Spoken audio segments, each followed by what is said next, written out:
Lorenzo. You're in a good mood. Excited for your IPP meeting? Oh, hey, Danny. You know it. And I just bought the sweetest guitar online. Check it out. It's a mint condition Gibson ES Supreme. These guitars usually sell for 3 times this price. 3 times?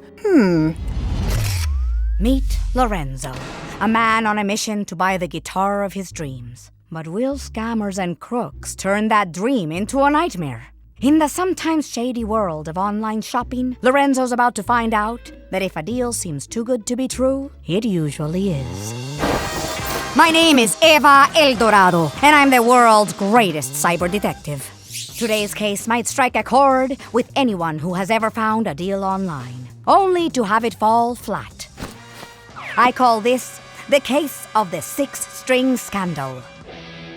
Clickbait scams. Scams that use too good to be true headlines or misleading links to lure victims into clicking, often leading to malicious websites that prompt them to download malware or share personal information with intent to access finances.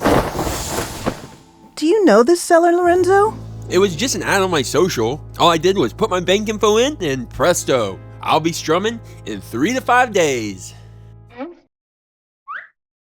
What? It's just that something feels off to me. It may be nothing, but why don't you check your bank account just to make sure there's nothing fishy going on? Okay. My money!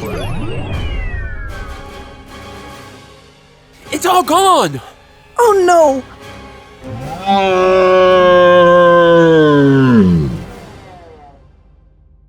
I'm sorry, Lorenzo. Looks like it was a scam.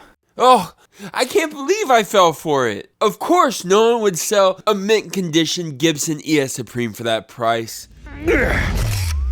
In the shadowy world of cybercrime, we call clues flags. Instead of noticing that low-price flag and checking to see if the seller's legit, Lorenzo took to that clickbait like a moth to a flame. And that's just what the scammers were counting on. But to get your dough back, you gotta keep your cool and get help. Let's see if Lorenzo can wiggle out of this pickle. Lorenzo, it's not your fault. Clickbait can be very convincing. Come into my office. I'm a mandated reporter, so let's file a report with Adult Protective Services. Will Adult Protective Services get my money back? You'll need to handle that part with your bank. Why don't you head over and see what they can do? Maybe Naomi can come with me. That's a great idea. Can I see the ad on your phone, please? We need to include any information we have about the seller. Let's see. You saw an ad on social media. It took you to this site. Yep, and I just put in my bank information and pressed buy now. Was there anyone else that was with you when you bought your guitar? No, just me. I'll fill out a special incident report.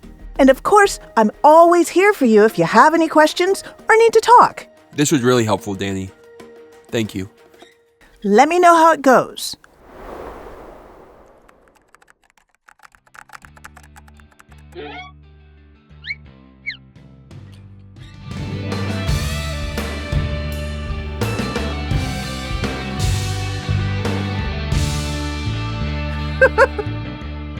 All right. That was awesome, babe. Just a little musical thank you for all your help, Danny. Yeah, and because Lorenzo reported it so quickly, he got all of his money back. His bank set up fraud alerts, so he'll know right away if there's any suspicious activity on his account. I celebrated by buying this beaut at the guitar store. It's not my dream guitar, but pretty close. And I didn't get ripped off. That's always a good thing. Another day, another scam, and another chance to spot red flags. If something looks too good to be true, it usually is. Always check to make sure a seller is the real deal, and only give your banking information to someone you know you can trust. And if you do get scammed, contact your bank pronto. Fortunately, Lorenzo was able to act fast to reclaim his cash. And Danny reporting the fraud will help the authorities drop the hammer on those sneaky scammers. So if you think you may have been scammed or aren't sure if something's the real deal, reach out to someone you trust, your service coordinator or provider, and see what they think. The more eyes on a case, the better.